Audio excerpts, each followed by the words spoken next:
इसमें कैसे लैब हो जाएगा? इसमें कैसे लैब हो जाएगा?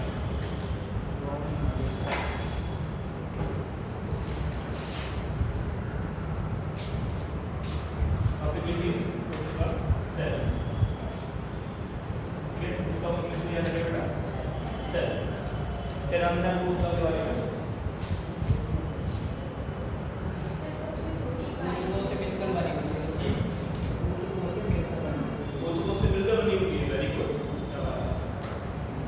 देखो कोशिका जो है, जैसे कि मैंने आपको बताया था, केमिस्ट्री के अंदर कौन था? केमिस्ट्री के अंदर कौन था? एटम। छोटे से छोटा, ठीक है, छोटे से छोटा सूक्ष्मतम वो रूप जिसके अंदर उसके पूरे रासायनिक और भौतिक गुण मिलते हैं, वो क्या था? एटम। ऐसे ही सूक्ष्म से सूक्ष्म रूप शरीर का, जीव का सूक्ष्मतम रूप, छोटा रूप जिसके अंदर जीवों के सभी गुण मिलते हैं, ठीक है, उसके अंदर सभी गुण किसी जीव में मिल रहे हैं, से मिल रहे हैं, उसे क्या कहेंगे?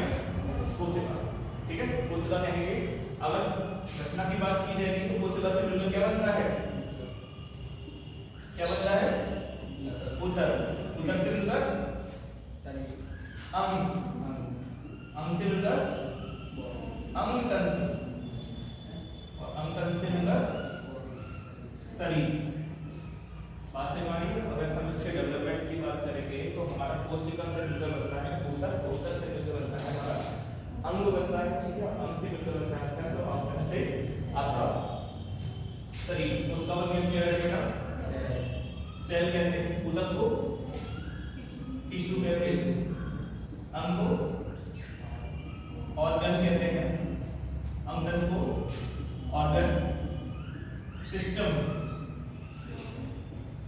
कहते हैं, और शरीर के लिए बॉडी के नाम, ठीक है। अगर पूछा जाए कि ये कोशिका की खोज किसने की, तो किसने की है? रॉबर्ट हुक, ठीक है। अगर कोशिका का खोज पूछा जाता है और उसको अगर खोज किसने किया है, कोशिका खोज करने वाला व्यक्ति है रॉबर्ट हुक, ठीक है। रॉबर्ट हुक थे जिसने पहली बार कोशिका का खोज किया, ठीक है। अगर पूछा जाता है, ठीक है, ये खोज किसने किया है, किसने किया है, किसने किया है? रॉबर्ट हुक ने खोज किया है। तो किया है 1665 ईस्वी। पहली बार कोशिका खोज करने का जो समय है, कोशिका की खोज गई है, वो खोज गई आपकी 1665 ईस्वी में, और व्यक्ति जो खोजी गई है नाम क्या था उनका? रॉबर्ट हुक, ठीक है। कोशिका की खोज करने वाले व्यक्ति है रॉबर्ट हुक, जिसने कोशिका खोजी है। कोशिका क्या होती है? कोशिका है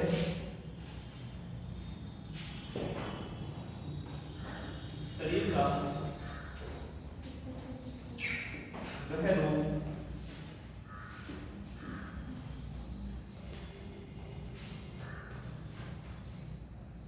या इकाई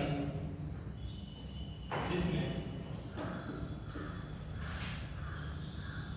शरीर के सभी गुण विद्यमान होते हैं। शरीर का वह रूप जिसके अंदर शरीर के सभी गुण विद्यमान होंगे। क्या विद्यमान होंगे? सभी गुण, जितने भी गुण हैं शरीर के सभी गुण इसमें विद्यमान होंगे। आप खाना खाते हैं, कोशिका खाना खाती है, आपके अंदर सर्कुलेटरी सिस्टम काम करता है, इसके अंदर सर्कुलेटरी सिस्टम काम करता है।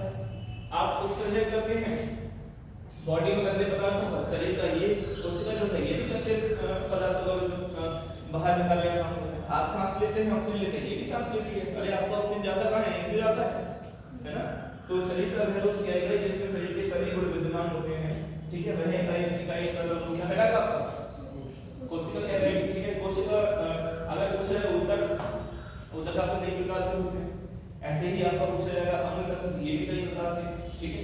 अगर पूछा जाएगा आपका अंग, तो अंग सब क्या है? सबको पता है, अंग सबको पता है। अंग तक से देखो कि सवाल बहुत पूछा जाता है, ठीक है। एक सवाल जहां से पूछा जाता है वो है आपका कोशिका और कोशिका के अंग। इसमें क्या पढ़ेंगे हम? कोशिका के अंग। देखो जो सवाल पूछे जाने वाला कोशिका से है वो है आपका कोशिका के अंग। केवल सवाल यहाँ से बहुत पूछता है, और दूसरे सवाल में पूछता है पेपर में अंग तंत्र, ठीक है। जैसे कौन कौन से तंत्र हो सकते हैं तंत्र में? आपका पाचन तंत्र हो सकता है। कौन सा हो सकता है? पाचन तंत्र हो सकता है। कौन सा हो सकता है? श्वसन तंत्र हो सकता है ना। श्वसन तंत्र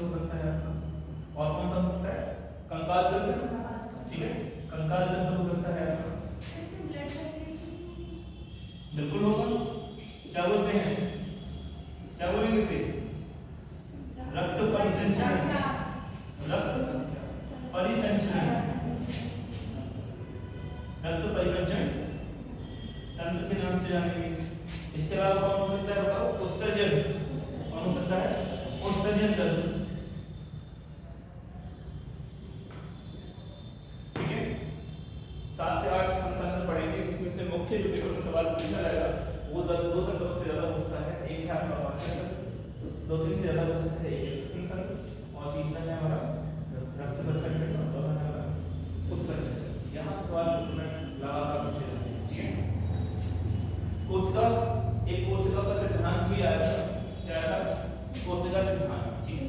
एक कोशिका सिद्धांत भी है, पेपर में पूछा जाता है ये कोशिका सिद्धांत क्या है, ठीक है। कोशिका सिद्धांत के नाम से एक थ्योरी आई थी, उसे सेल थ्योरी के नाम से जानते हैं। ये स्वान और स्लाइडेन ने दी थी, किसने दी थी? स्वान और स्लाइडेन नाम के दो व्यक्ति थे, दो वैज्ञानिक थे जिन लोगों ने ये थ्योरी दिया है, ठीक है। स्वान और स्लाइडेन दो व्यक्ति हैं जिन्होंने ये थ्योरी दिया है। नाम क्या है इनका? स्वान और स्लाइडेन नाम है इनका।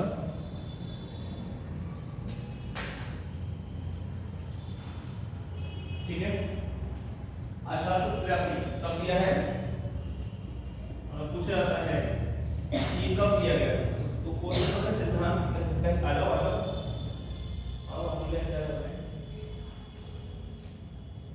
तो कोशिका सिद्धांत है आपका स्वान और स्लाइडेन, किसने दिया है?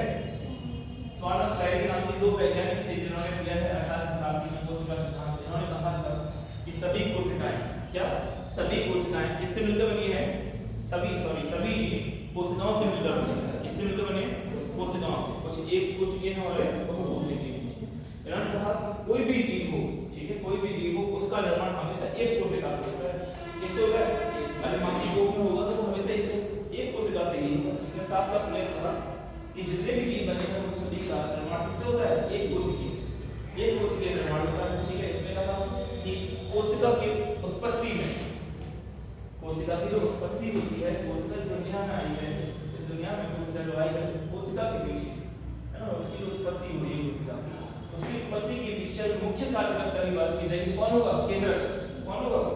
कोशिका के पीछे, कोशिका की उत्पत्ति के पीछे कौन? केंद्रक। केंद्रक को क्या कहते हैं इसमें?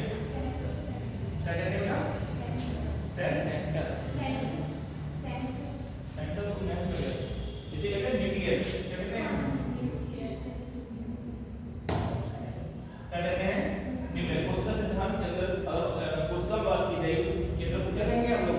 न्यूक्लियस के नाम से आते। तो ये कहता है कोशिका सिद्धांत की जितनी भी कोशिकाओं की उत्पत्ति हुई है वो सभी कोशिकाओं की उत्पत्ति किससे हुई है?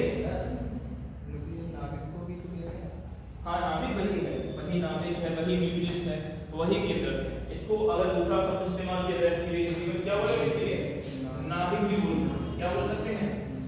नाभिक। क्योंकि ये जो नाभिक है, ठीक है, अक्सर ये शब्द इस्तेमाल होता है केमिस्ट्री में, पर इसमें तो है ही नहीं ना केमिस्ट्री। ये शब्द है आपका केमिस्ट्री में, हाँ, शब्द जो इस्तेमाल किया गया है हाँ इस्तेमाल होता है शब्द केंद्रक, ठीक है। तो मुख्य कार्यकर्ता इसको इन्होंने बताया, इसको बताया मुख्य कार्यकर्ता कि केंद्रक है। इसकी उत्पत्ति में मुख्य कार्यकर्ता आपका केंद्रक रहेगा। जितनी भी कोशिकाओं की उत्पत्ति उसमें मुख्य कार्यकर्ता का काम किसने किया है?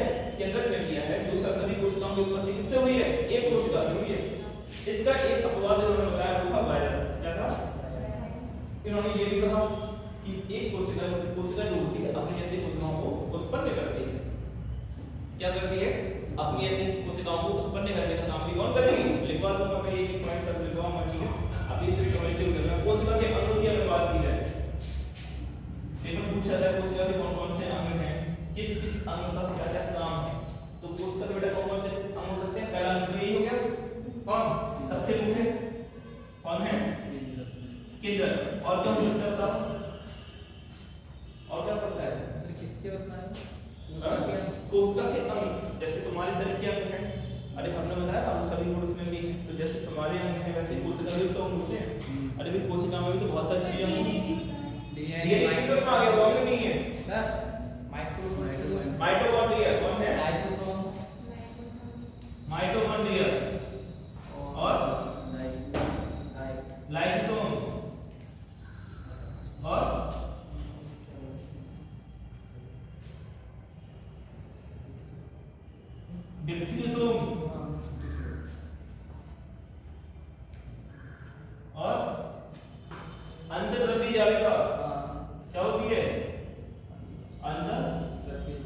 सफेद जालिका और बताओ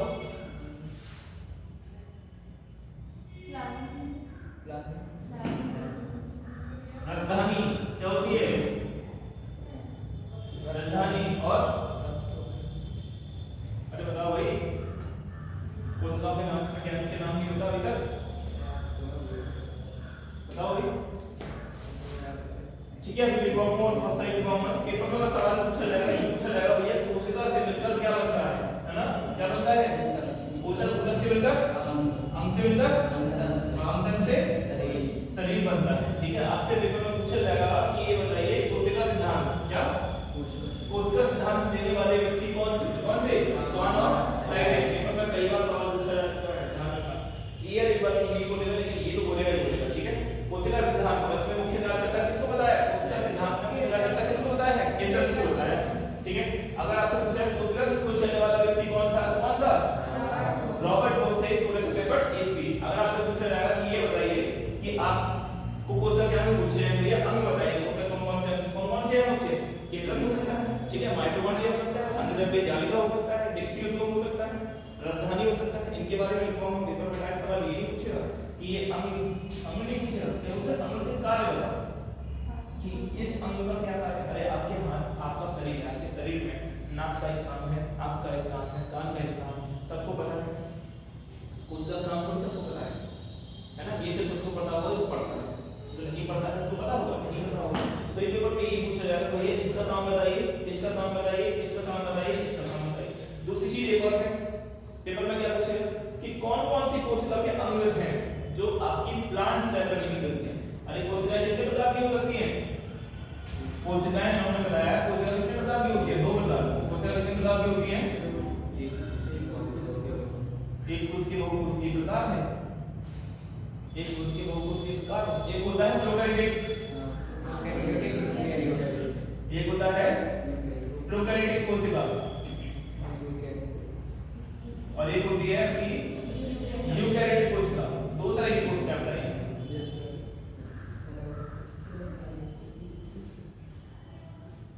इन्होंने कहा प्रोकैरियोटिक कोशिका ऑलवेज कैसी मिलेगी? सिंगल सेल, एक कोशिका, ऑलवेज सिंगल सेल, एक कोशिका कैसे मिलेगी?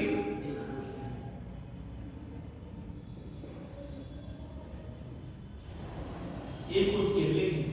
इन्होंने कहा कि ये प्रोकैरियोटिक कोशिका जो है ये कैसी है? अर्धविकसित या फिर अविकसित। अर्धविकसित कहिए चाहे से अनिश्चित कहिए, पूर्ण से विकसित नहीं है। लेकिन अगर बात की जाए इसकी यूकैरियोटिक कोशिका की कैसी है? विकसित कोशिका है। कैसी कोशिका है ये? विकसित। ये कोशिका विकसित है, ये कोशिका विकसित है और ये कोशिका दो प्रकार से मिलती है। एक मिलती है आपकी सिंगल सेल, कैसी मिलती है? सिंगल सेल भी मिल सकती है और इसके अलावा मल्टी सेल भी मिल सकती है। एक कोशिकीय और बहुकोशिकीय, एक कोशिकीय और बहुकोशिकीय, ये दोनों प्रकार से मिल सकता है यूकैरियोटिक कोशिका। ठीक है, तो हमें ये पता होना चाहिए कोशिका दो प्रकार से है, ये है और ये है। ठीक है, अब बात आती है यूकैरियोटिक कोशिका में भी जीवित सजीवों की बात की जाए, नॉर्मल जो है दो तरह के हैं, या तो प्लांट है या एनिमल है। अरे मैंने लिखा है ना 5 प्लांट की 5 सेक्शन बताए थे मैंने, बताए थे जीवों का वर्गीकरण किया गया था, 5 भागों में किया गया था। पहला कौन सा था? मोनेरा। कौन सा था? पहला था आपका मोनेरा, दूसरा प्रोटिस्टा, तीसरा पादप, चौथा कवक, पांचवा जंतु। ये तो हो गई आपकी प्रोकैरियोटिक कोशिका। कौन सी हो गई? प्रोकैरियोटिक कोशिका। ये प्रोटिस्टा हो गया आपका यूकैरियोटिक एक कोशिकीय, कौन सा? Single cell.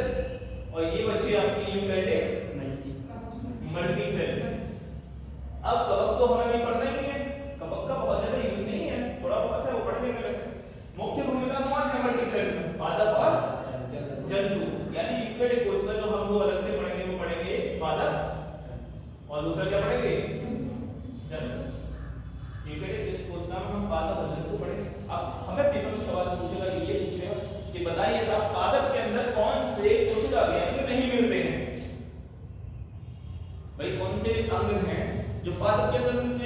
पादप की कोशिका अलग प्रकार की होगी ना, अरे है दोनों यूकैरियोटिक, है दोनों यूकैरियोटिक कोशिका, लेकिन कुछ ऐसी चीजें हैं, इसमें कुछ ऐसे अंग भी हैं जो पादप में मिलते हैं, जंतुओं में नहीं मिलते। जैसे लवक कौन हो सकता है? लवक क्या होता है? लवक क्लोरोप्लास्ट, है ना, सुना है ना? अरे क्लोरोप्लास्ट सुना है? प्रकाश संश्लेषण की क्रिया में भागीदारी करता है कौन? क्लोरोप्लास्ट, सुना है नहीं सुना है? कौन होता है? क्लोरोप्लास्ट। क्लोरोप्लास्ट लवक जो होता है, हरित लवक कहते हैं, क्या कहते हैं? हरित लवक। किसमें मिलता है?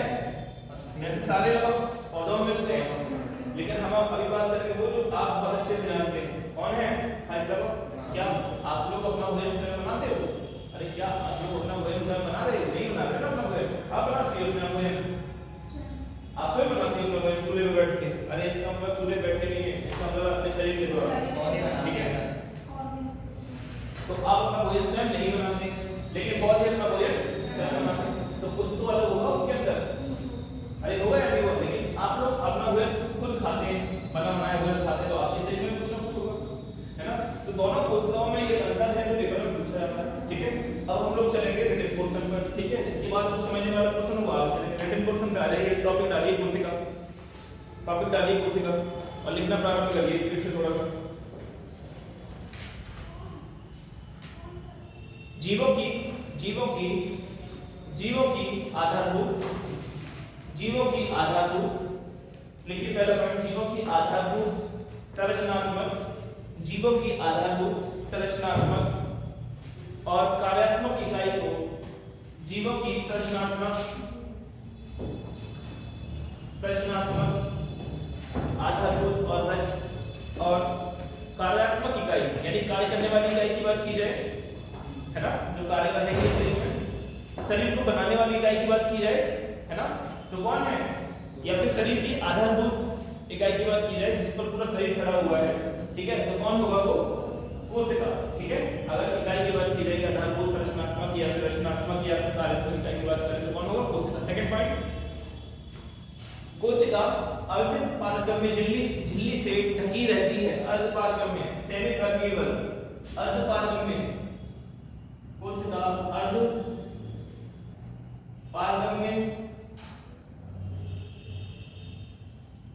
झिल्ली, इंग्लिश में बात कर लो सेमी परमिएबल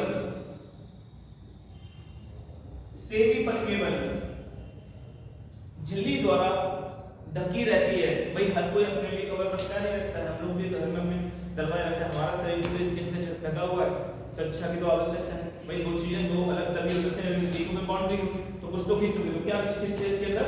अर्धपारगम्य झिल्ली, ठीक है? नेक्स्ट पॉइंट लिखिए, कोशिका में स्वतः जनन की क्षमता होती है। कैसी क्षमता होती है कोशिका में?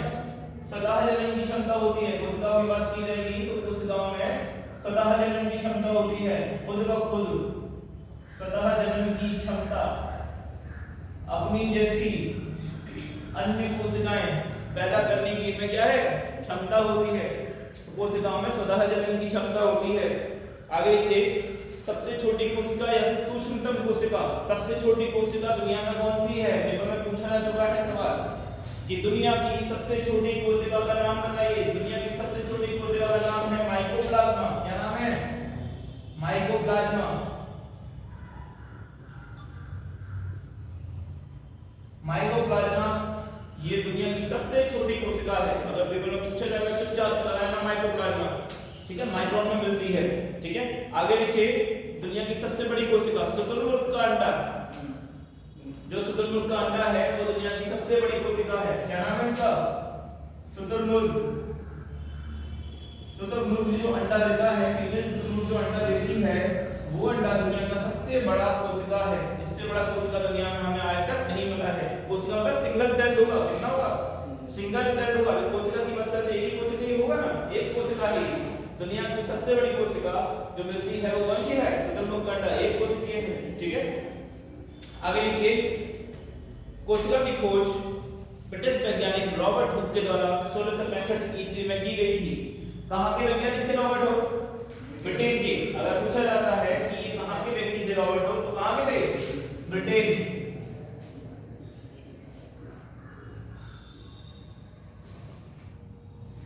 फूड डार्विनोमास्टरों की मूर्ति किसकी है? अंग्रेजों की, है ना। और यही अंग्रेज हैं जिन्होंने खोज किया है 1765 ईस्वी में किसका? कोशिका का खोज किया है। आगे लिखिए, कोशिकाएं विभिन्न आकार की हो सकती हैं। कोशिकाएं विभिन्न आकार की हो सकती हैं, इनका आकार विभिन्न हो सकता है। धनाकार हो सकता है इनका आकार, धनाकार, स्तंभाकार हो सकता है, एक खंभे के भांति स्तंभाकार हो सकता है, तथा अन्य आकृतियों का होगा तथा गोलाकार हो सकता है, गोलाकार।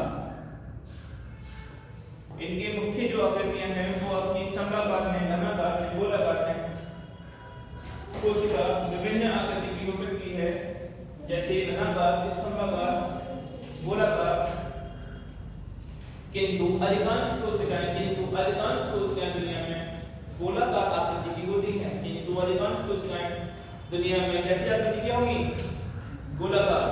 अधिकांश कोशिकाएं दुनिया में गोलाकार आकृति की होती हैं। तो अगर पेपर में पूछा जाएगा कि अधिकांश कोशिकाओं का आकृति कैसा होता है, कैसा होता है? गोलाकार का होता है। कैसा होता है? गोलाकार होता है। ठीक है, अब फटाक से लिख दीजिए कोशिका सिद्धांत। हम लोग चल रहे हैं कोशिका सिद्धांत पर। पेपर में कोशिका सिद्धांत कई बार पूछा गया है कि कोशिका का सिद्धांत देने वाले व्यक्ति कौन थे। तो लिखिए कोशिका सिद्धांत 1838, सॉरी फटाफट लिखवा दिया है, 1838, इसको लिखिए 1838 ईस्वी में, 1838 ईस्वी में स्लाइडेन और स्वान नाम के दो वैज्ञानिकों द्वारा इस सिद्धांत का प्रतिपादन किया गया। स्लाइडेन व स्वान नाम के दो वैज्ञानिकों के द्वारा 1838 ईस्वी में इस सिद्धांत का प्रतिपादन किया गया। नाम था इसका कोशिका सिद्धांत। इस सिद्धांत का प्रतिपादन किया गया जिसके मुख्य बिंदु निम्न हैं। क्या हुआ? जिसके मुख्य बिंदु निम्न हैं। कौन कौन से मुख्य बिंदु हैं जो आपके कोशिका सिद्धांत के अंदर दिए गए?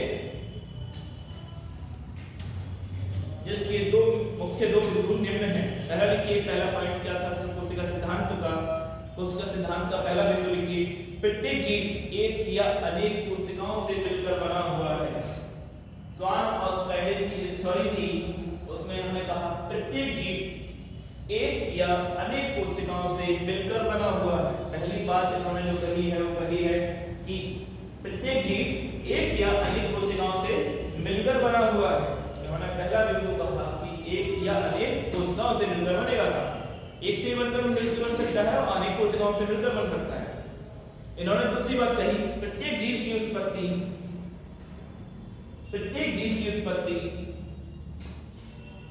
इन्होंने कहा प्रत्येक जीव की उत्पत्ति एक कोशिका से होती है। इन्होंने कहा प्रत्येक जीव जो है, जीव जो पैदा हो रहे हैं दुनिया में, तो प्रत्येक जीव की उत्पत्ति एक कोशिका से होती है। कभी भी दो कोशिका से थोड़ी होगी, तीन कोशिका से थोड़ी होगी, एक कोशिका से होगी, एक कोशिका से होती है।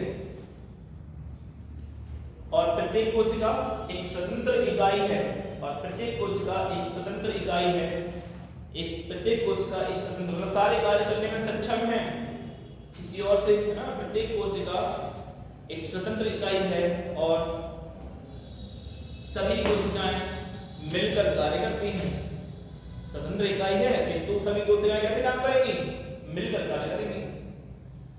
किंतु सभी कोशिकाएं मिलकर कार्य करती हैं। सभी कोशिकाएं मिलकर कार्य करती हैं।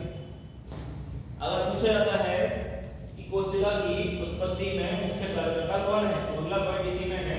इन्होंने एक पॉइंट और कहा, इन्होंने कहा कि कोशिका की उत्पत्ति में मुख्य कार्यकर्ता कौन होगा? केंद्रक। लिख लीजिए फटाक से। इन्होंने ये भी कहा कि प्रत्येक कोशिका में मुख्य कार्यकर्ता के रूप में, प्रत्येक कोशिका की उत्पत्ति में मुख्य कार्यकर्ता ऑलवेज एंड ऑलवेज कौन होगा? आपका केंद्रक रहेगा।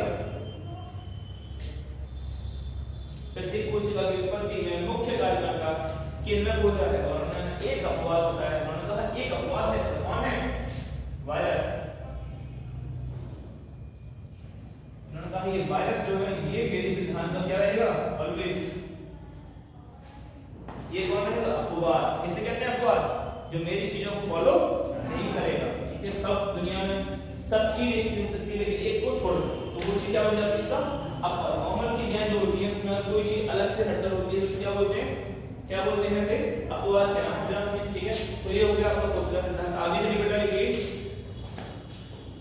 तो ये आपका क्या है आपका कोशिका और कोशिका सिद्धांत। आगे लिखिए सभी कोशिकाएं सभी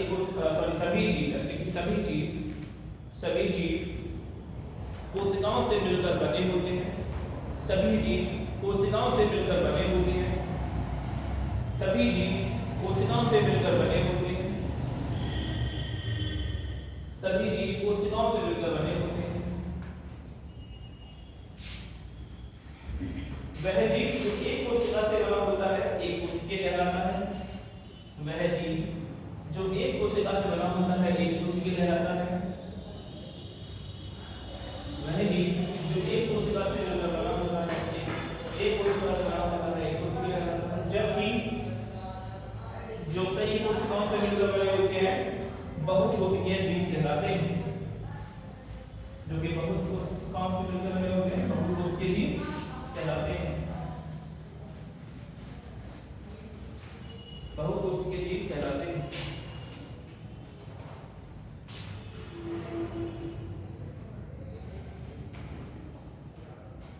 बहुकोशिकीय जीव कहलाते हैं। और डायरेक्शन बना दीजिए, कोशिका से ऊतक, ऊतक से अंग से अंगतंत्र, अंगतंत्र से आपका शरीर बनता है। वाला डायरेक्शन यहाँ पर बना दीजिए।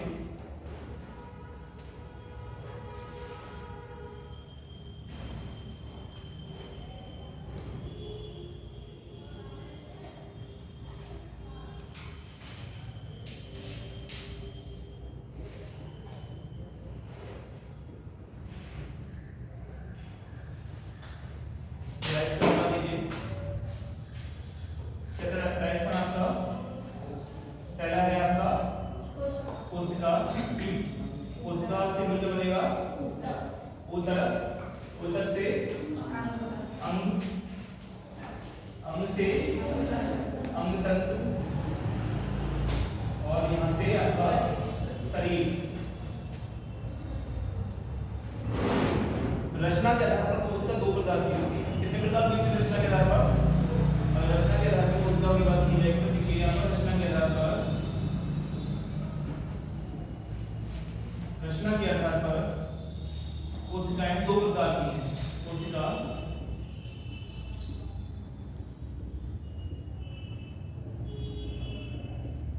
की होती है,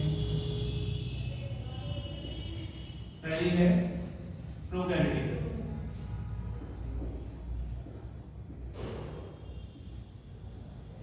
और दूसरी है यूकैरियोट।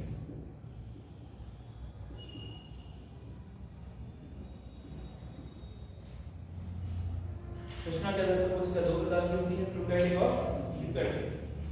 अब देखिए कोशिका के अंग, अगला पॉइंट बनाइए, कोशिका के कौन कौन से अंग हो सकते हैं? कोशिका के अंग,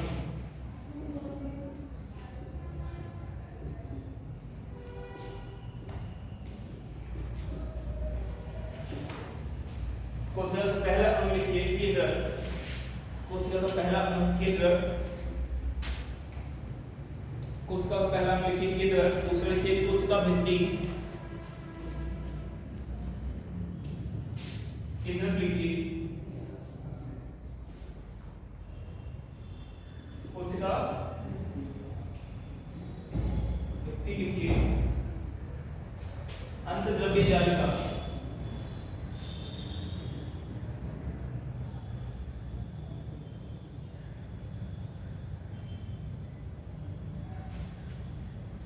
लिखिए राइबोसोम, राइबोसोम लिखिए, राइबोसोम।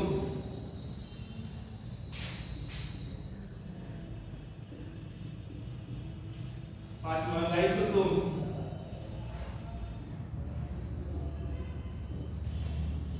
माइटोकॉन्ड्रिया,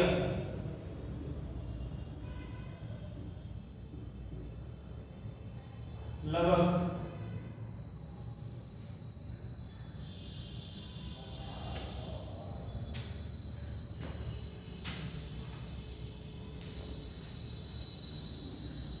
कोशिका है,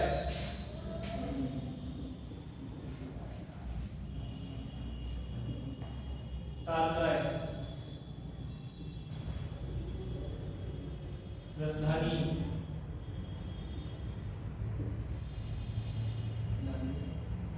राजधानी, राजधानी,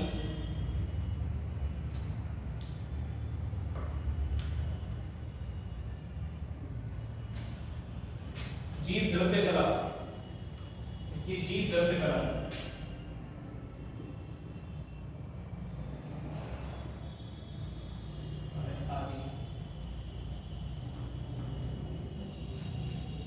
सभी कोशिकाओं के अंदर की तेजी से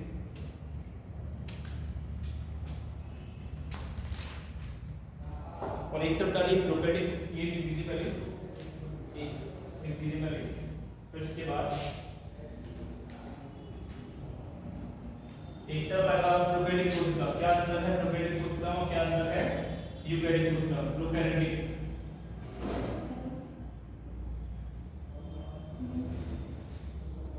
यूकैरियोटिक सेल, प्रोकैरियोटिक सेल और यूकैरियोटिक सेल, क्या डिफरेंस है आपका प्रोकैरियोटिक सेल में और यूकैरियोटिक सेल में, क्या अंतर है आपके पेपर पूछा जाता है, ठीक है। तो प्रोकैरियोटिक सेल के अंदर लिखिए, पहला पॉइंट लिखिए अविकसित कोशिका, कैसे प्रकार की कोशिका है बताइए, अविकसित कोशिका है, अगर पूछा जाए तो इसको बोला जाएगा अविकसित, जबकि यूकैरियोटिक कोशिका कैसी है, विकसित कोशिका है। देखिए अविकसित कोशिका है, दूसरी कैसी है, विकसित कोशिका। अगला पॉइंट प्रोकैरियोटिक कोशिका के अंदर केंद्रक कला और केंद्र का अनुपस्थित होता है, इसमें जो केंद्रक मिलता है ना उसके चारों तरफ से कवर नहीं मिलेगा, क्या नहीं मिलेगा, कवर, सुरक्षित वाली जो झिल्ली होती है अंदर जो केंद्रक मिलेगा अंग मिलेगा, उसके चारों तरफ जो स्किन मिलनी चाहिए जिसके अंदर वो रहता है वो स्किन नहीं मिलेगी, तो कैसा मिलेगा, केंद्र का। देखिए इसमें प्रोकैरियोटिक कोशिका देखिए केंद्रक कला, प्रोकैरियोटिक कोशिका देखिए केंद्रक कला एवं केंद्र का, केंद्रक कला, केंद्रक कला और केंद्र का अनुपस्थित, जबकि यूकैरियोटिक कोशिका में उपस्थित होंगे।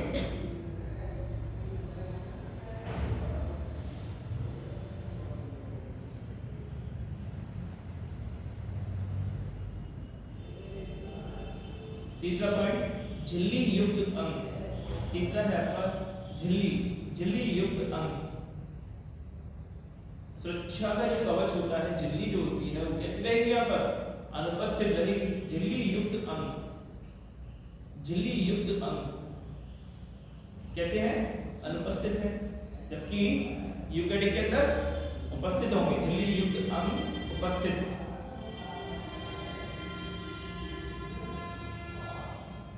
इधर की बात की जाएगी, अगर प्रोकैरियोटिक कोशिका की बात की जाएगी, समसूत्री विभाजन होता है, कैसा होता है, समसूत्री विभाजन,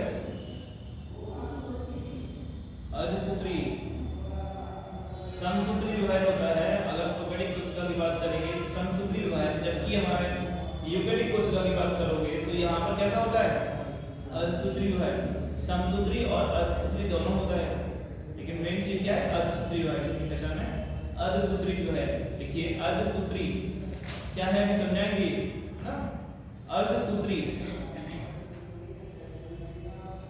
अगर प्रोकैरियोटिक कोशिका की बात करेंगे तो प्रोकैरियोटिक कोशिका में भी सांस ली जाती है हमारे शरीर की तरह, लेकिन वहां शरीर में सांस कौन लेगा, त्वचा, कौन लेगी, त्वचा। लिखिए श्वसन प्लाज्मा झिल्ली में, अगर इसकी बात की जाएगी तो श्वसन होगा प्लाज्मा झिल्ली में, किसमें होगा श्वसन, प्लाज्मा झिल्ली में होगा श्वसन, किसमें होगा श्वसन, प्लाज्मा झिल्ली।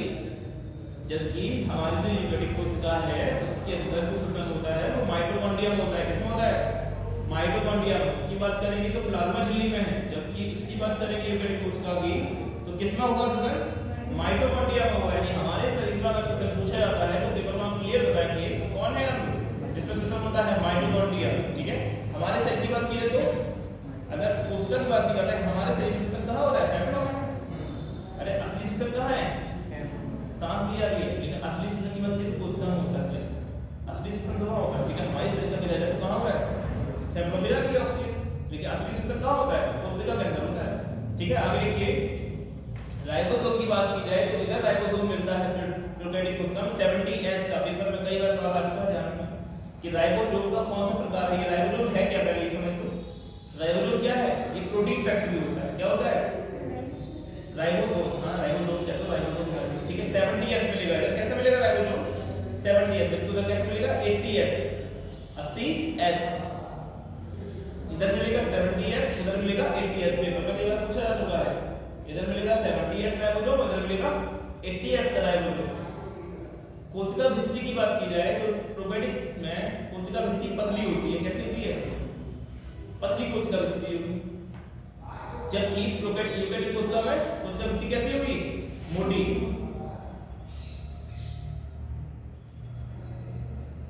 कोशिका भित्ति कैसी होगी इसमें मोटी होगी। अगर प्रोकैरियोटिक कोशिका की बात की जाएगी तो रिक्तिका कैसी है अनुपस्थित। इसकी बात की जाएगी प्रोकैरियोटिक कोशिका की तो रिक्तिका कैसी होगी अनुपस्थित। लेकिन अगर बात करेंगे प्रोकैरियोटिक कोशिका की तो प्रोकैरियोटिक कोशिका में रिक्तिका मिलती है। रिक्तिका क्या होती है जो गंदे पदार्थ होते हैं शरीर के उसमें इकट्ठे हो जाते हैं, किसमें इकट्ठे होते हैं रिक्तिका में। तो रिक्तिका उपस्थित होती है हमारी यूकेरियोटिक कोशिका के अंदर। लैंगिक जनन होगा क्या प्रोकैरियोटिक कोशिका में? अरे लैंगिक जनन होगा क्या प्रोकैरियोटिक कोशिका में? सिंगल कोशिका है क्या लैंगिक जनन होगा? लिखिए लैंगिक जनन अनुपस्थित, लैंगिक जनन अनुपस्थित। क्या होता है इसमें फिर जनन कैसे होता है इसमें मुकुलन या विखंडन विधि, मुकुलन या विखंडन, मुकुलन या विखंडन। जबकि यूकेरियोटिक कोशिका की बात की जाए कैसा जनन होगा लैंगिक जनन होगा। कैसे जनन होगा लैंगिक जनन होगा। लिखिए लैंगिक जनन, तेजी से लिखिए लैंगिक जनन लिखिए इसमें। और लास्ट पॉइंट लिखिए इसमें केवल एक गुणसूत्र, केवल एक गुणसूत्र और एक से अधिक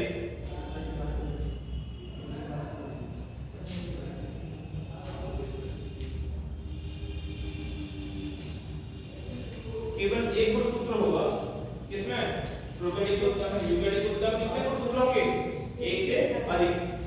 तो अब समझ लेते हैं प्रोकैरियोटिक कोशिका और यूकेरियोटिक कोशिका। अब समझ लीजिए प्रोकैरियोटिक कोशिका और यूकेरियोटिक कोशिका लिख लिया ठीक है। अब हम इसको समझ लेते हैं प्रोकैरियोटिक कोशिका। ये मान के चलिए आपका पहला प्रोकैरियोटिक कोशिका में मैंने आपको क्या बताया था झिल्ली युक्त अनुपस्थित कैसे होंगे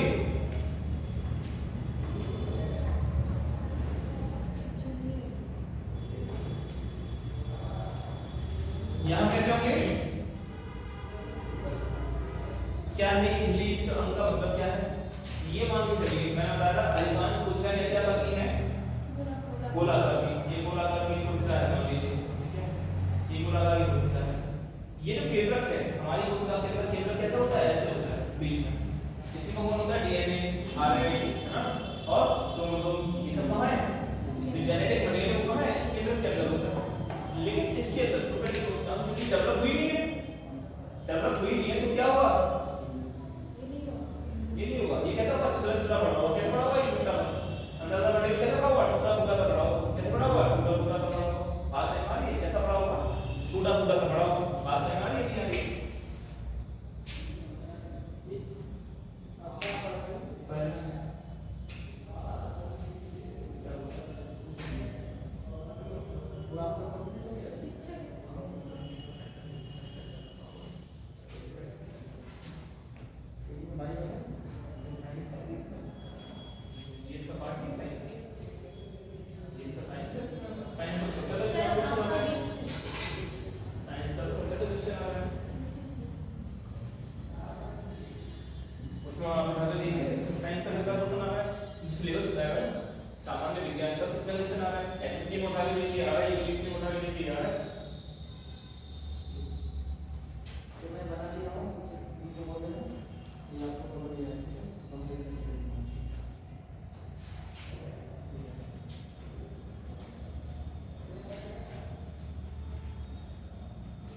राम भाई ये बच्चे आपको गिफ्ट कर रहे हैं।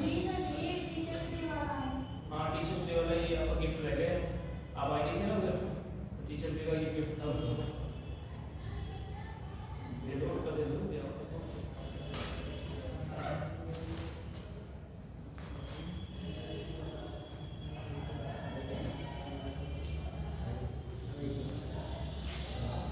सभी बच्चों की तरफ से नहीं करते गड्डी बड्डी तो नहीं लोग इसके तो झिल्ली युक्त अंग कैसे होते हैं? अनुपस्थित होते हैं, ठीक है। अगर पेपर पूछा है बता पाओगे? अरे झिल्ली युक्त अंग कैसा होगा? अनुपस्थित। झिल्ली अंग बहुत सारे होंगे, राइबोसोम भी होगा, बहुत सारे अंग होंगे, है ना, सॉरी बहुत सारे अंग होंगे, राइबोसोम भी होगा, लेकिन अधिकतर जो अंग हैं वो कैसे होते हैं, है ना। कुछ अंग ऐसे हैं डबल झिल्ली मिलती है इसके ऊपर, कैसे मिलती है? डबल कवर में मिलता है, लेकिन यहाँ पर जो अंग मिलेगा इसमें प्रोबेबिलिटी उसका नहीं मिलेगी नहीं, जो कवर है वो कवर इसके अंदर अंगों के अंदर नहीं मिलेगा, ठीक है। अधिकांश अंग कैसे होंगे? बिना झिल्ली के होंगे। बात समझ में आ रहा है? अगर पूछा जाए राइबोसोम किसकी बात की जाएगी? राइबोसोम की बात की जाएगी, राइबोसोम की बात की जाएगी तो ध्यान रखना, राइबोसोम यहाँ पर कौन मिलेगा? 70s स्टेप पर, यहाँ पर क्या सूत्र का मिलेगा? 80s का होगा। क्या है ये 70s और क्या है 80s? राइबोसोम होता क्या है? पहली बात ये समझिए, राइबोसोम क्या होता है? तो राइबोसोम क्या है? प्रोटीन फैक्ट्री है। क्या है ये? Protein factory. प्रोटीन फैक्ट्री का मतलब क्या है भैया? आपका शरीर कैसे बना है? कैसे बना है? आपके शरीर में जो मांस बना हुआ है, ये पूरे शरीर में जितना मांस बन रहा है, क्या है ये क्या है? प्रोटीन ही तो है। अरे प्रोटीन ही तो है, जो देखा हुआ आपने, जब आप कई बार नॉन वेज की दुकान की तरफ से निकलते होंगे तो लाल लाल रंग का पेट दिखाई देता हुआ है, एक सफेद रंग का पेट दिखाई देता हुआ है। सफेद रंग का पेट है वो क्या है? फैट है। क्या है वो? फैट है। और जो आपका लाल रंग का है वो सब क्या है? प्रोटीन। आपके शरीर के अंदर जितनी मसल्स है वो किससे मिलकर बनी है? प्रोटीन से बनी। प्रोटीन बनाने वाला जो प्रोटीन बनाने का शरीर में काम करता है, कौन करता है? राइबोसोम करता है। इसमें मिलेगा 70s प्रकार का और उसमें मिलेगा यूकेरियोट्स का में 80s प्रकार का। पेपर में कई बार यूपीएससी के प्री में, पीसीएस के प्री में ये सवाल आ चुका है। अगर पुरानी पेपर उठा के देखोगे तो दिख जाएगा सवाल आपको कि 70s का किसमें है और 80s का किसमें है। उठा के देखिए सवाल को। अगर बात करेंगे, ये दूसरी हमने झिल्ली युक्त को बता दिया, राइबोसोम को बता दिया, और क्या बताया आपके लिए? समसूत्री विभाजन। क्या है भाई समसूत्री विभाजन और क्या है असूत्री विभाजन? पेपर में डायरेक्ट सवाल पूछा गया है। ये है समसूत्री विभाजन और यहाँ है अर्धसूत्री विभाजन। क्या है इसका मतलब? आपके अंदर क्रोमोसोम की संख्या कितनी है? ह्यूमन बॉडी के अंदर, मानव के अंदर, मानव के शरीर के अंदर क्रोमोसोम की संख्या कितनी है? 46। कितनी है? 46। इसके अंदर है 46, ठीक है। अब मान लीजिए हमने कोई कोशिका ली जिसमें कोशिका में 5 क्रोमोसोम दिए। कितने क्रोमोसोम दिए? गुणसूत्र। क्या कहते हैं इसको? और हमारे अंदर गुणसूत्र की संख्या कितनी है? अरे गुणसूत्र है क्या? पहले तो ये समझ लो। आपकी जो केंद्रक है उसमें कौन मिलता है? डीएनए मिलता है। कौन मिलता है? डीएनए। तो वो डीएनए किसी न किसी रूप में, है ना, अंदर जाके डिवाइडेड हो गया है। वो डिवाइडेड होकर क्या बना है? क्रोमोसोम बना लिए। क्रोमोसोम कैसा होता है देखने में? ऐसा होता है, ठीक है, देखने में ऐसा होता है। ये सब किसमें पड़े हुए हैं? केंद्रक के अंदर पड़े हैं। किसमें पड़े? न्यूक्लियस के अंदर पड़े हुए हैं। लेकिन जिस समय डिवीजन होता है उस समय ऐसे रूप बनाते हैं, जैसे छिद्र छिद्र पड़ जाते हैं। छिद्र मतलब क्या होता है? अलग टुकड़े में पड़ जाते हैं। अब ये क्रोमोसोम हमारे शरीर में कितने हैं? 46। अब अगली पीढ़ी में आना है। कौन सी पीढ़ी में आना है? अगली पीढ़ी में आना है। अगली पीढ़ी में आओगे, अपने जैसा बेबी पैदा करोगे तो एक होगा महिला, एक होगा मेल, एक होगा फीमेल, ठीक है। मेल की बॉडी भी 46 क्रोमोसोम की, फीमेल की बॉडी भी 46 क्रोमोसोम की। बच्चे की जो बॉडी होगी, बेबी जो होगा उसका बॉडी कितने का होगा? 46 का। बनाना कितने का पड़ेगा? 46 का ही बनाना पड़ेगा। तो महिला जो होगा, ठीक है, फीमेल जो होगी उससे 23 आएंगे। कितने आएंगे क्रोमोसोम? 23, यानी 46 का डिवाइड करना कैसा हो गया? अर्धसूत्री। सूत्र कैसा है हमारा? 46 का है। ये महिला का जो ओवा होगा, जो अंड होगा, ठीक है, उसमें 46 से कितने क्रोमोसोम हो जाएंगे? 23 हो जाएंगे। 46 वाला 4 भागों में डिवाइड होगा, ठीक है। हमारे इधर 4 भागों में कोशिका डिवाइड हुई है। ये कोशिका कितने क्रोमोसोम की होगी? 23। ये मेल है, मेल का भी कितना आएगा? 46 से 23। अरे कौन सा डिवाइड होगा? सूत्र का आधा। 46 का उसका आधा 23 कितने हो गए? 46। ये हमेशा समान रहता है। अगली पीढ़ी में ये सूत्र हमेशा कैसे रहते हैं? समान। ये तो हमारे शरीर के अंदर है। किसमें? यूकेरियोट जितनी सेल्स होंगे इसमें कौन सा विभाजन मिलता है? अर्धसूत्री विभाजन। समझ में आया? जनन कैसा है यहाँ पर? लैंगिक जनन है। तो लैंगिक जनन में 23 इनसे मिलेंगे, 23 इससे मिलेंगे। लेकिन यहाँ पे तो लिंग की बात ही नहीं है। ये कोशिका कैसी है? अरे सिंगल सेल है। सिंगल सेल में आप कहां से आ गया भैया? मेल और फीमेल सिंगल सेल है। सिंगल सेल में यहाँ पे कैसे चलता है विभाजन?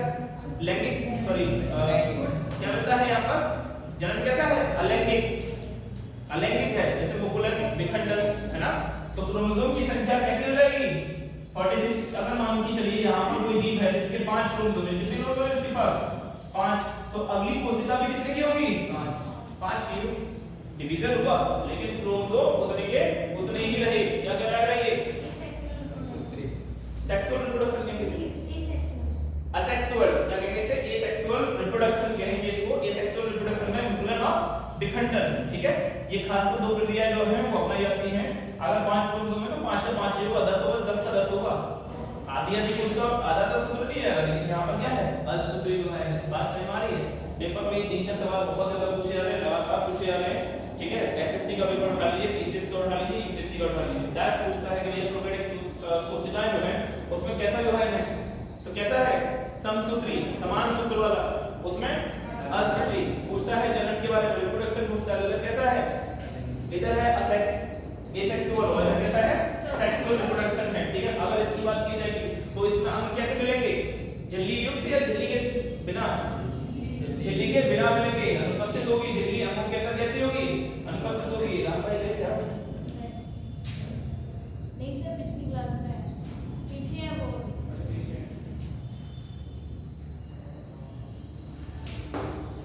झिल्ली क्या होगा अनुपस्थित होगा, जबकि झिल्ली वहां पर क्या होगा उपस्थित होगा। बात समझ में आ रहा है, ठीक है। झिल्ली कैसा होगा यहाँ पर उपस्थित होगा, यहाँ पर कैसा होगा अनुपस्थित होगा। राइबोसोम का 70S है 80S है, असूत्री और सूत्री है। और क्या बताया मैंने, देख के बताओ। श्वसन की बात की जाएगी। श्वसन क्या है, अरे श्वसन क्या है, श्वसन सांस लेना नहीं है, सांस लेकर उस सांस का इस्तेमाल, ऑक्सीजन का इस्तेमाल उस खाने को तोड़ने में इस्तेमाल, भोजन को तोड़ना, ये श्वसन है। जो लोग आप बचपन में पढ़ते आ रहे हैं ना कि सांस लेना श्वसन है, सांस लेना श्वसन नहीं है। वो जो ऑक्सीजन का इस्तेमाल आप भोजन के ब्रेक डाउन में कर रहे हैं, भोजन को तोड़ने में कर रहे हैं, वो क्या है अपनी श्वसन को है। यहाँ जो श्वसन होगा, वहाँ पर जो श्वसन होगा, यहाँ की अगर बात की जाएगी रेस्पिरेशन की बात की जाएगी, किसकी बात की जाएगी रेस्पिरेशन की बात करेंगे यहाँ पर। तो यहाँ पर किससे होगा, किससे लिखा है मैंने, झिल्ली के माध्यम से। किससे होगा झिल्ली, झिल्ली कौन सी झिल्ली, अरे भैया अंग तो है ही नहीं, अंग है लेकिन अंग विकसित है क्या इसके अंदर नहीं है। तो यहाँ पर झिल्ली कैसी है, यही बची बाहर की, इसी से होगा श्वसन। किससे हो रहा है, इसी से हो रहा है। यही पे भोजन फूट रहा है, यही पे बन रहा है, यही से ऑक्सीजन ली जा रही है, यही तोड़ दिया जा रहा है। अंदर के लिए कोई सिस्टम है ही नहीं हमारे पास ज्यादा। अरे अंदर मौजूद सिस्टम है क्या हमारे पास, नहीं है। बाहर से लिया, वहीं में तोड़ रहा, भोजन को स्टार्ट कर दिया, तोड़ दिया, खा लिया, तोड़ दिया, खा लिया। तो यही से श्वसन होता है, झिल्ली के माध्यम से होता है। लेकिन इसकी बात की जाएगी तो कौन है इसके अंदर, माइटोकॉन्ड्रिया। कौन है माइटोकॉन्ड्रिया। पेपर में माइटोकॉन्ड्रिया का सवाल कई बार पूछे जाते हैं, राइबोसोम का पूछा गया है, माइटोकॉन्ड्रिया भी पूछा गया है। माइटोकॉन्ड्रिया दोनों में एक ही प्रकार का मिलता है, ठीक है। बात की जाएगी माइटोकॉन्ड्रिया की। तो माइटोकॉन्ड्रिया है क्या, ये इसे कहते हैं पावर हाउस। क्या कहते हैं इसे, बिजली घर कहते हैं। इसे क्या कहते हैं पावर हाउस भी कह सकते हैं, बिजली घर। पेपर में पूछा था, बताइए भैया हमारे शरीर का बिजली घर कहाँ पर है ना, पावर हाउस कहाँ पर है। जैसे पावर हाउस के नाम से जानते हैं, तो कहाँ पर है माइटोकॉन्ड्रिया में है। क्यों है भाई, भोजन को तोड़ने का काम कौन करेगा, माइटोकॉन्ड्रिया करेगा। कौन करेगा, माइटोकॉन्ड्रिया करेगा। ऑक्सीजन जो ली जाएगी कोशिका में, जो ऑक्सीजन आएगी वो कौन लेगा, माइटोकॉन्ड्रिया लेगा। लेने के बाद उस भोजन को तोड़ने का काम कौन करेगा, ये माइटोकॉन्ड्रिया करेगा। और माइटोकॉन्ड्रिया तोड़कर उस एनर्जी को किसके रूप में संरक्षित करेगा, एटीपी। नाम सुना है एटीपी, नाम सुना होगा ना, पेपर उठा के देखो मालूम पड़ेगा एटीपी क्या है। इसका फुल फॉर्म तक पूछा गया है एटीपी का, ठीक है। तो ये एटीपी के रूप में संरक्षित करेगा। एटीपी कहां पर बैठ जाएगा, ये माइटोकॉन्ड्रिया में बैठ जाएगा। जब भी शरीर को आवश्यकता पड़ेगी एनर्जी की, तो खर्च कौन करेगा, एनर्जी करेंसी कहते हैं इसको। क्या कहते हैं एनर्जी करेंसी। इसे कहते हैं एटीपी को एनर्जी करेंसी के नाम से जानते हैं, एनर्जी करेंसी। जैसे हमारे शरीर में करेंसी, हमारे जिंदगी में करेंसी होती है ना, नोट होता है, ऐसे ही ये एनर्जी का करेंसी है। जैसे नोट के रूप में होता है 1 रुपए का नोट, 100 रुपए का नोट, 500 का नोट, ऐसे ही हम पर कौन है एटीपी है ना, एडेनोसिन ट्राइफॉस्फेट। फुल फॉर्म क्या है इसका, एडेनोसिन ट्राइफॉस्फेट। और फुल फॉर्म लिखना चाहो पेपर में या पूछेगी जैसी, ठीक है, भेज देना। एटीपी के फुल फॉर्म क्या है, एडेनोसिन ट्राइफॉस्फेट। कितने फॉस्फेट के ग्रुप है इसमें, कितने बॉन्ड हैं, 3। एडेनोसिन ट्राइफॉस्फेट है इसका फुल फॉर्म क्या है, एडेनोसिन ट्राइफॉस्फेट। अच्छा, ये विभाजन हो गया, राइबोसोम हो गया, झिल्ली हो गया, आपका रेस्पिरेशन हो गया। यहाँ पर है झिल्ली के माध्यम से, और यहाँ पर है माइटोकॉन्ड्रिया के माध्यम से। और क्या है बेटा बताओ देखकर,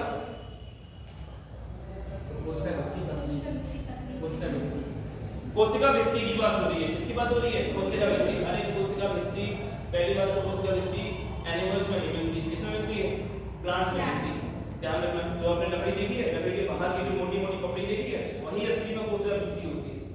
ऐसी बहुत सारी कोशिकाएं हैं, उन कोशिकाओं के ऊपर जैसे हमारे यहाँ क्या है? जीव द्रव्य कला। कोशिका के ऊपर क्या मिलता है? जीव द्रव्य कला। इसे क्या बोलते हैं? वो जगह से अच्छा लगे कौन कर रही है? जीव द्रव्य कला। ये जीव द्रव्य कला के चारों तरफ एक कवर और मिलता है। किसमें? प्लांट्स में मिलता है, एनिमल्स में नहीं मिलता है। कोशिका भित्ति पेपर में डायरेक्ट पूछा गया है कि कोशिका भित्ति किसका है ना, किसकी विशेषता है? एनिमल्स की है, प्लांट्स की है, या प्रोकैरियोटिक सेल की है, सभी की है? किसकी विशेषता है? प्रोकैरियोटिक कोशिका भित्ति किसकी विशेषता है? अरे किसकी है बताओ? किसकी है ये? या लगभग पूछा जाए, चाहे कोशिका भित्ति पूछा जाए, किसकी विशेषता है? दोनों प्लांट्स की है, दोनों ही प्लांट्स के अंदर मिलते हैं, एनिमल्स में नहीं मिलते हैं। पेपर में डायरेक्ट सवाल पूछा गया है कि भैया विशेषता कौन-कौन सी है? खासकर दो विशेषताएं हैं इसकी, एक कोशिका भित्ति और दूसरी क्यों? पेड़ों को सुरक्षा की ज्यादा आवश्यकता है। अरे हम तो छुप छुपा जाते हैं, लेकिन क्या पेड़ सुल जाएंगे क्या? पेड़ तो ऐसे ही खड़े हुए। पेड़ को मैंने उसे बताया था, आपको दो तरह के बताए थे, जीव दो तरह के बताए थे। एक होता है फ्लोरा और एक क्या होता है? फौना। पेपर में साइंस वैज्ञानिक नाम इस्तेमाल किए जाते हैं, ठीक है? एक होता है फ्लोरा। फ्लोर मतलब जैसे हमारे से ये होता है ना, घर में होते हैं फ्लोर, वहीं की वहीं लिखा हुआ है। तो फ्लोर का मतलब क्या है? वो चीज जो टिकी हुई है, स्थायी है। कौन होता है? पेड़, वनस्पति। और अगर बात करेंगे फौना की, तो फौना क्या इसके अंदर? एनिमल्स। फौना क्या इसके अंदर? एनिमल्स। ध्यान रखना, ठीक है? तो जो फ्लोरा है, जो एक जगह टिका हुआ है, उसको सुरक्षा की ज्यादा आवश्यकता है। अरे है या नहीं है? तो इसको सुरक्षा की ज्यादा आवश्यकता है। किसको? वनस्पति को ज्यादा आवश्यकता है। इसीलिए हमेशा वनस्पति की सेल के अंदर क्या मिलेगा आपको? क्या मिलेगा? जीव द्रव्य कला मिलेगी। क्या क्या बताओ हुआ आपको? जीव द्रव्य, जीव द्रव्य से ही बोलते हैं, जीव द्रव्य बोलते हैं जो कोशिका के अंदर ये जो पदार्थ है ये सभी के अंदर मिलता है। एनिमल्स हो चाहे प्लांट्स हो चाहे प्रोकैरियोटिक कोशिका हो चाहे यूकैरियोटिक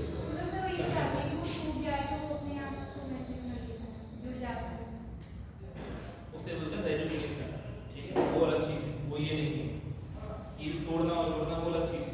टूट जाता है अपनी जैसे दोबारा उसको ले आते हैं, है ना? हमारे छिपकली के अंदर पूंछ टूट जाती है, दोबारा पूंछ आ जाती है, लेकिन हमारा हाथ कट के खो जाता है, हाथ निकला का छोड़ा पता नहीं है ना? हमारे तो गया तो गया, लेकिन छिपकली के अंदर क्या है? छिपकली की पूंछ तोड़ दी गई, दूसरी पूंछ निकल आती है, छिपकली में ही गुण मिलता है, ठीक है? ऐसे ही पेड़ों में से टूट जाता क्या होता है? वो दूसरा हिस्सा वहां पर उग आता है, ठीक है? लेकिन वो अच्छी नहीं, जीव द्रव्य की बात, ये जीव द्रव्य की बात होती है, लिक्विड की बात, किसकी बात हो रही है? लिक्विड की बात। कौन सा लिक्विड? लिविंग, है ना? सेल्स के अंदर पाए जाने वाले लिक्विड हर क्या होते हैं? जीव द्रव्य के नाम से जानते हैं। किस नाम से जानते हैं इसे? जीव द्रव्य। एक होता है प्रोटोप्लाज्म और एक होता है क्या होता है? साइटोप्लाज्म। प्रोटोप्लाज्म होता है, साइटोप्लाज्म होता है। इंग्लिश में अगर टर्म यूज करेंगे आपके पेपर में इतना नहीं पूछेगा। पेपर में जो जीएस का पोर्शन है वो यही पोर्शन है, ठीक है? अन्यथा आप लोग कहां चले जाएंगे? नीट क्लास में चले जाएंगे। नीट में लिया ना बताया ना, तो हमारे जीएस से संबंधित पोर्शन पढ़ना है। जीएस के संबंधित में यही है आपको। और कोई पोर्शन दिया है इसमें और कुछ लिखा है देखो तो, ठीक है? तो ये चार पांच चीजें हैं जो प्रोकैरियोटिक कोशिका और यूकैरियोटिक कोशिका के अंदर डिफरेंस फील करने का काम कर रही है। अभी हम लोग पढ़ेंगे क्या? प्लांट्स और एनिमल के बीच में डिफरेंस। अभी हमने किसका पढ़ा है डिफरेंस? अरे हमने किसका डिफरेंस पढ़ा है? एक विकसित कोशिका और एक अविकसित कोशिका में। हिल्ली यूज करना हमें फर्स्ट है, यहां पर राइबोसोम 70s प्रकार का, 80s प्रकार का हमें कुछ भी वायरस मिलता है। यहां पर अभिसंधि जो है, यहां पर हिल्ली में क्या होगा? रेस्पिरेशन होगा, लेकिन यहां पर कहां होगा? माइटोकॉन्ड्रिया होगा, जो पावर हाउस कहलाता है, ठीक है? इसमें जो एनर्जी जो एटीपी संरक्षित होते हैं उसे क्या कहते हैं? Energy currency. पेपर में कई बार पूछी जा चुकी है। अब लिखिए, आगे चलिए और लिखिए प्लांट्स और एनिमल्स, उन दोनों के बीच में क्या क्या डिफरेंस है बेटा? राइबोसोम क्या होता है पता है? Ribosome lysosome. जैसे आपकी शरीर के अंदर बहुत सारे कोशिका में क्या होंगे? बहुत सारे कोशिका में ऐसी चीज होंगी, सड़ी गली होंगी, है ना? या फिर कह सकते हो खतरनाक कोई पार्टिकल्स आ गया, तो उसको उठाकर कोशिका क्या करती है? उस लाइसोसोम में डाल देगी। लाइसोसोम में होते हैं लाइसोमेटिक एंजाइम, वो एंजाइम इतने खतरनाक होते हैं जैसे कि एसिड टाइप, तो उसको वो जला देगी, खत्म कर देंगे, और जल गया तो क्या होगा ना, कोशिका सुरक्षित हो जाएगी। तो गंदे पदार्थ हैं जो है वो लाइसोसोम सब लिखवाऊंगा, अभी दोबारा लिखवाऊंगा, ठीक है। अभी लिखिए एनिमल्स और प्लांट्स, लिखिए एनिमल्स और प्लांट्स, लिखिए एनिमल्स और प्लांट्स। एक तरफ लिखिए जंतु कोशिका और एक तरफ लिखिए पादप कोशिका। पहली तरफ लिखिए पादप कोशिका, क्योंकि पहले कौन आया था, पादप या जंतु? अरे बेटा पहले कौन आया है, पादप आया है पहले, है ना। एक तरफ लिखिए पादप और एक तरफ लिखिए जंतु, पादप कोशिका और एक तरफ लिखिए जंतु कोशिका। पादप कोशिका की तरफ लिखिए कोशिका भित्ति, पादप कोशिका की एक तरफ लिखिए कोशिका भित्ति। तो कोशिका भित्ति इधर टिक कर दीजिए, उधर काट दीजिए। कोशिका भित्ति इधर मिलेगी, उधर नहीं मिलेगी, इधर टिक कर दीजिए, उधर काट दीजिए, ठीक है। चाहे इधर ई लिख दीजिए, उधर ए लिख दीजिए। दूसरा लिखिए लवक या पर्णहरित, लवक या पर्णहरित। क्लोरोप्लास्ट को हरित लवक भी कहते हैं, पर्णहरित भी कहते हैं। ध्यान रखना, तीनों नाम इससे याद कर लेना। लवक का तीनों नाम लिख लेना, यहाँ पर लवक भी कहते हैं, इसे पर्णहरित, पर्णहरित भी कहते हैं, या फिर से हरित लवक के नाम से भी जानते हैं। इंग्लिश में कहते हैं जिसे आप क्लोरोप्लास्ट, ठीक है। पेपर में एक बार पूछा था, बच्चा कंफ्यूज होता है, अच्छा ये दूसरा कुछ नाम लिख दिया इसने, है ना। तो दूसरा नाम नहीं, एक ही चीज है, ठीक है। हाँ, इसी के कारण पत्तियों का रंग कैसा होता है, हरा। और वो पोर्शन जहां हरा रंग है प्लांट्स का, वहां पर हमेशा क्या होगा, प्रकाश संश्लेषण क्रिया होगी। और जिस जगह हरा रंग खत्म, चाहे वो पत्ती ही क्यों नहीं है, समझ लीजिए वो खत्म, वहां वो बनना बंद। इसीलिए वो पत्ती जिसमें हरा रंग नहीं था वो टूटकर गिर जाती है, खाना बनाएगी नहीं, खाना बनाएगी नहीं तो जिंदा कैसे रहेगी, है ना। तो लिखिए कोशिका भित्ति, इधर टिक उधर क्रॉस। पर्णहरित लिखिए, इधर टिक करिए, पर्णहरित पर उधर क्रॉस करिए। पर्णहरित इसमें प्लांट्स में मिलेगा, जबकि जंतु में नहीं मिलेगा। आगे बात करिए सेंट्रोसोम। सेंट्रोसोम पादप के अंदर नहीं मिलता है, सेंट्रोसोम पादप के अंदर नहीं मिलता है, जबकि जंतु के अंदर मिलता है। पेपर में कई बार पूछा गया है, एक बार नहीं कई बार पूछा गया है। सेंट्रोसोम पादप के अंदर नहीं मिलता है, लेकिन ये हमारी पहचान है कि हमारे अंदर, ये हमेशा हमारी कोशिका की पहचान है कि हमारे अंदर सेंट्रोसोम मिलेगा। आगे लिखिए लाइसोसोम। क्या लाइसोसोम प्लांट्स में मिलेगा? नहीं मिलेगा लाइसोसोम प्लांट्स में, लेकिन हमारे अंदर मिलेगा। ये लाइसोसोम किसकी पहचान है? हमारी पहचान है। सेंट्रोसोम की बात करिए चाहे लाइसोसोम की बात करिए, दोनों ही आपकी जंतु की पहचान है। आगे लिखिए रसधानी या रिक्तिका। रसधानी का एक नाम और है बेटा, रसधानी का एक नाम और लिखिए रिक्तिका, इसे रिक्तिका भी कहते हैं। सभी अभी मैं इसके सबके नाम लिखवाऊंगा आपके लिए, ठीक है। रसधानी या रिक्तिका 10वें नंबर पे लिखा है, रसधानी या रिक्तिका। रसधानी या रिक्तिका और इसके ब्रैकेट में लिखते हैं 90% भाग। कोशिका का 90% भाग तो अकेला, ये अकेला है, रसधानी या रिक्तिका है, बात समझ में आ रहा है। 90% कोशिका का प्लांट की कोशिका का 90% भाग की कौन कवर करता है? ये रिक्तिका कवर करती है। ये इतनी बड़ी होती है, फैली हुई खाली स्थान है ये। रिक्तिका कोशिका 90% लिख दीजिए ब्रैकेट में, समझ जाओगे आप इतने से। ये प्लांट्स में मिलेगा, लेकिन एनिमल्स में क्या रहेगा? एब्सेंट। ये हमारी पहचान नहीं है, प्लांट्स की पहचान है रिक्तिका या कोशिका। हमारे अंदर तो लाइसोसोम है, कौन है? लाइसोसोम। इनके अंदर कौन है? रिक्तिका या रसधानी। आगे लिखिए तार केंद्र। तार केंद्र, तार केंद्र, तार केंद्र, तार केंद्र, तार केंद्र। ये हमारी पहचान नहीं है, ये हमारी पहचान है, ये प्लांट्स की पहचान नहीं है। क्रॉस कर दीजिए, प्लांट्स में ये नहीं मिलेगा, जबकि तार केंद्र किसमें मिलेगा? हमारे में मिलेगा। अब आप यहां समझेंगे, अब अगले बिंदु को आप समझेंगे कोशिका के अंग के कार्य क्या क्या है। पेपर में डायरेक्ट क्वेश्चन जाएगा, जो हमने अभी लिखवाया है ये सब अगले कंसेप्ट में क्लियर होगा आपका। और वहां लिखिए कोशिका के अंग और उनके कार्य। कोशिका के अंग और उनके कार्य पेपर में पूछा जाता है ये सवाल कि कोशिका का कौन सा अंग है और वो क्या कार्य करने का काम करता है, ठीक है, क्या कार्य करेगा वो। तो पहला लिख दीजिए कोशिका भित्ति। ये कोशिका भित्ति, कोशिका भित्ति, कोशिका भित्ति, यह कोशिका का निर्जीव यह कोशिका का निर्जीव, यह कोशिका का निर्जीव डबल लेयर होती है। कोशिका कैसी होती है? डबल लेयर प्लांट्स के अंदर। और ये जो है कोशिका की निर्जीव। अगर पूरी कोशिका के अंदर कोई निर्जीव भाग पूछा जाए कि वो निर्जीव है, जीवित नहीं है, तो निर्जीव भाग कौन सा है? यही है, दृढ़। निर्जीव कोशिका का निर्जीव और दृढ़। दृढ़ मतलब होगा कठोर। दृढ़ का मतलब क्या होता है? कठोर। निर्जीव भी होगा ये और दृढ़ भी होगा। कैसा होगा? निर्जीव, दृढ़, निर्जीव दृढ़ भाग है जो कोशिका की सुरक्षा करने का कार्य करता है। निर्जीव भाग है, दृढ़ भाग है और ये कोशिका क्या करेगा? सुरक्षा। अगर पेपर पूछा जाए कोशिका भित्ति किस चीज में कार्य करता है, तो किस में कार्य करेगा कोशिका भित्ति? कोशिका भित्ति आपकी सुरक्षा में कार्य करेगा। ये जो सेकंड पोर्शन है, अगला वाला जो प्लांट और एनिमल दोनों में मिलता है, अंदर वाली लेयर, ये क्या है? जीव द्रव्य कला। क्या है ये? जीव द्रव्य कला। इसके बारे में लिखिए सेकंड वाला जीव द्रव्य कला। अगला हम लिखिए जीव द्रव्य कला। इसका क्या कार्य है? अगर सुरक्षा काम इसने कर लिया तो फिर ये क्या करेगा? जीव द्रव्य कला। लिखिए जीव द्रव्य कला और इसमें लिखिए जीव द्रव्य कला में ये अर्धपारगम्य में है जो मैं आपको लिखवा चुका हूं वैसे जीव द्रव्य, लेकिन फिर भी लिख दीजिए जीव द्रव्य कला अर्धपारगम्य में होती है।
शिक्षा तो पूरी नहीं होती है, जितना हम प्रयास करो कंप्लीट नहीं होता है। केवल कोर्स कंप्लीट होता है।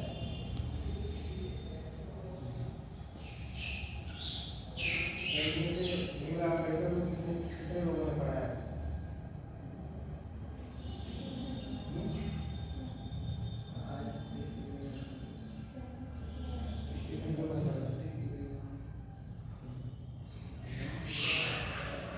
सर वो वाली कहानी मैं कैसे बना? आज आप लोग बैठे हो,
टीचर ने अगर पढ़ाने में कोई दिक्कत हो वो बता सकते हो।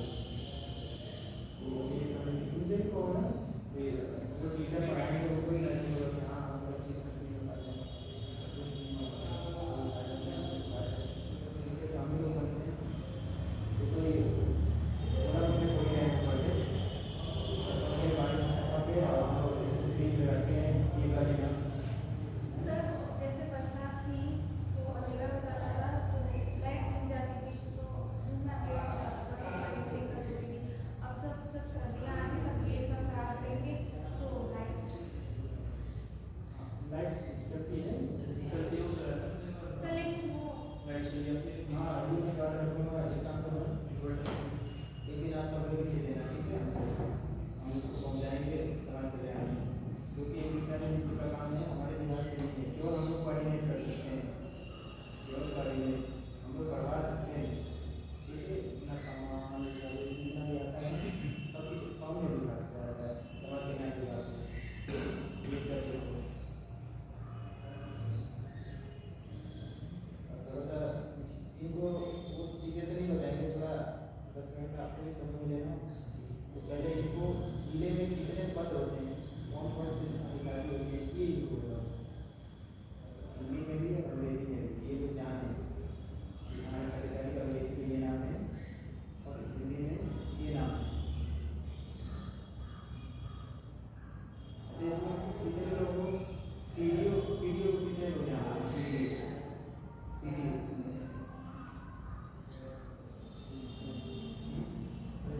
पहले आए थे ना सीडी से आए थे, सीडी से आए जानते हो क्या है पता लगेगा सीडी किसे कहते हैं।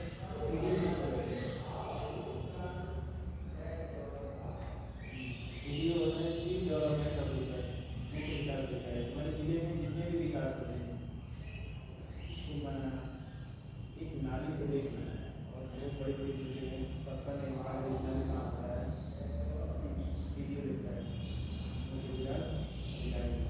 एक जैसे वीडियो होते हैं, वीडियो से वीडियो होते हैं, वीडियो उसके बाद सीडी है, इनके कम से कम 3-4 अधिकारी होते हैं। जैसे हमारा वीडियो हो गया तो वीडियो ब्लॉक डेवलपमेंट ऑफिसर होता है,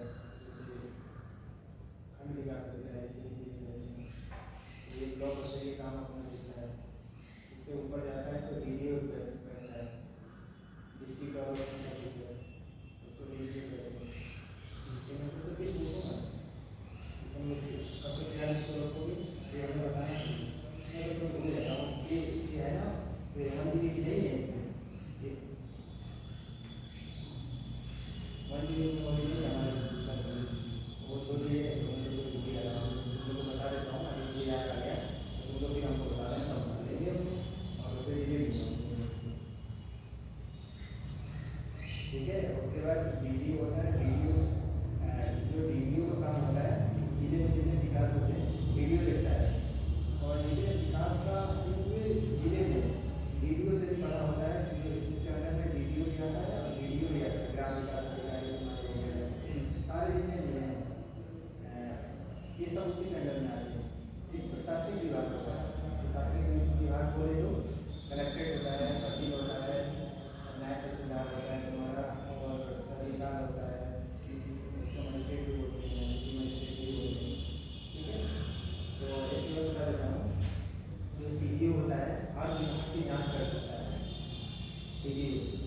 केवल 2 विभाग की जांच की जाएगी बस। कौन कौन से विभाग है? पुलिस विभाग और राजस्व विभाग, क्योंकि राजस्व विभाग प्रशासनिक होता है, प्रशासनिक होता है, प्रशासनिक जो भी अधिकारी होता है पीसीएस लेवल का होता है, और वो मतलब लोअर का नहीं होता है, लोअर का नहीं होता है, एसडीएम होता है। तो एसडीएम विकास विभाग की भी जांच कर सकता है, लेकिन सीडीओ भी जांच करते हैं, लेकिन इन 2 विभाग को छोड़ के जांच करेंगे, पुलिस विभाग से नहीं करेंगे, क्योंकि इसमें उनसे संबंधित आईपीएस है, 2 ही पोस्ट होती है, आईएएस और आईपीएस।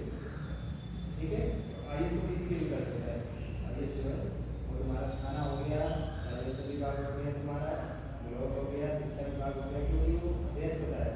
हमारे जिले का अध्यक्ष कौन है? डीएम। जिले का अध्यक्ष कौन है? डीएम।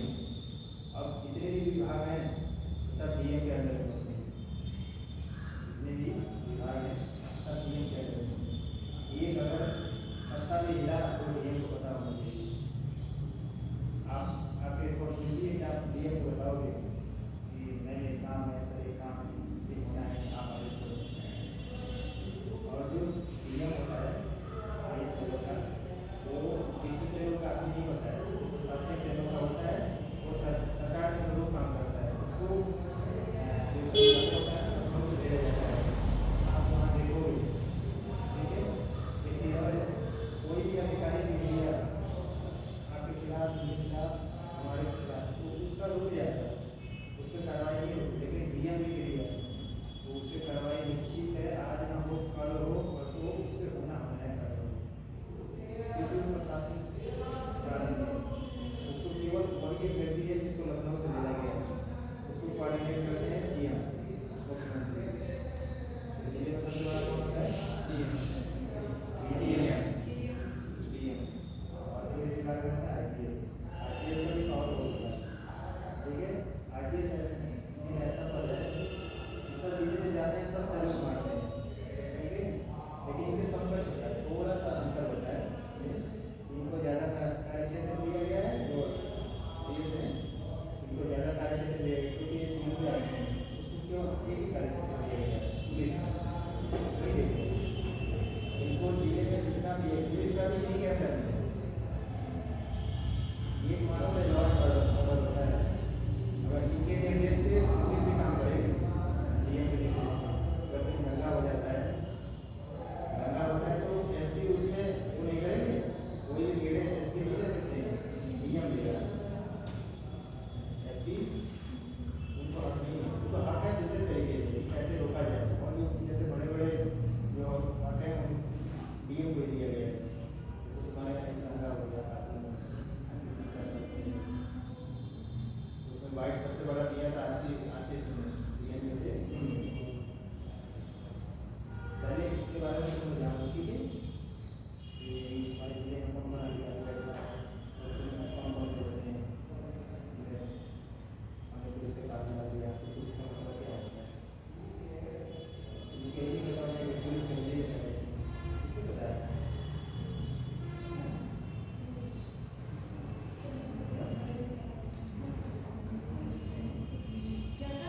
पुलिस के लिए क्या कहते हैं, हमको भी नहीं पता।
जाति प्रश्न